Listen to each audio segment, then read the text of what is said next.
উত্তাল সাগরে বিশালাকার জাহাজের হালে চড়ে হাজার হাজার মাইল পাড়ি দিয়েছেন 4 অভিবাসন প্রত্যাশী। নাইজেরিয়ার উপকূল থেকে যাত্রা শুরু করে ব্রাজিলের উপকূলে পৌঁছানোর পর সেখানকার উদ্ধার কর্মীরা তাদের উদ্ধার করেন। জাহাজের হালে বসে হাজার মাইল পাড়ি দেয়া 4 ব্যক্তি অবশ্যই ইউরোপ যাওয়ার উদ্দেশ্যে জাহাজে উঠেছিলেন। আটলান্টিকের ভয়াবহতা দানবীয় ঢেউয়ে মাত্র কয়েক মিটার উঁচুতে বসে 4 দিন ও 4 রাত কাটানোর অভিজ্ঞতা বলছিলেন তাদের একজন, থ্যাংক গড ওপেন আপ। এবং তিনি বলেন, এই প্রথমবার আমি এমন চেষ্টা করি, আর ভবিষ্যতেও আর কখনো হবে না। আমি আগেই দেশ ছাড়ার জন্য মন স্থির করেছিলাম, তাই সাহস সঞ্চয় করে জাহাজের একটা হালে উঠে বসেছিলাম। কিন্তু এটা মোটেও সহজ নয়। সমুদ্রের ঢেউয়ে জাহাজটা ভীষণ কাঁপছিল। আমি খুব ভয় পেয়েছিলাম। অবশ্য এখন আমি ব্রাজিলে আছি। যাত্রা শুরুর 10ম দিনে খাবার দাবার ফুরিয়ে যায়। এই অভিবাসন প্রত্যাশী 4 নাইজেরিয়ানকে ব্রাজিলের ফেডারেল পুলিশ তাদের উদ্ধার করে দক্ষিণ পূর্ব বন্দর শহর ভিক্টোরিয়াতে স্থানান্তর করেছে। তারা জানান, শুধুমাত্র উন্নত জীবনের খোঁজে অভিবাসন প্রত্যাশীদের এমন ঝুঁকি নিতে দেখে তারা হতভম্ব।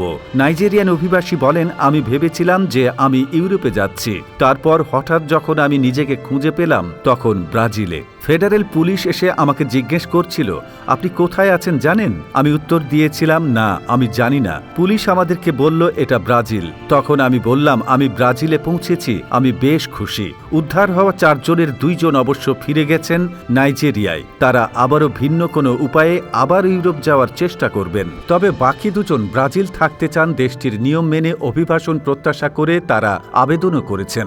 রোমান গোয়েমন বলেন, আমি ব্রাজিল সরকারের কাছে প্রার্থনা করি যেন তারা আমাকে এদেশের নাগরিক হিসেবে মেনে নেওয়ার জন্য করুণা করেন। আমার জন্য ব্রাজিল একটি দারুণ গন্তব্য।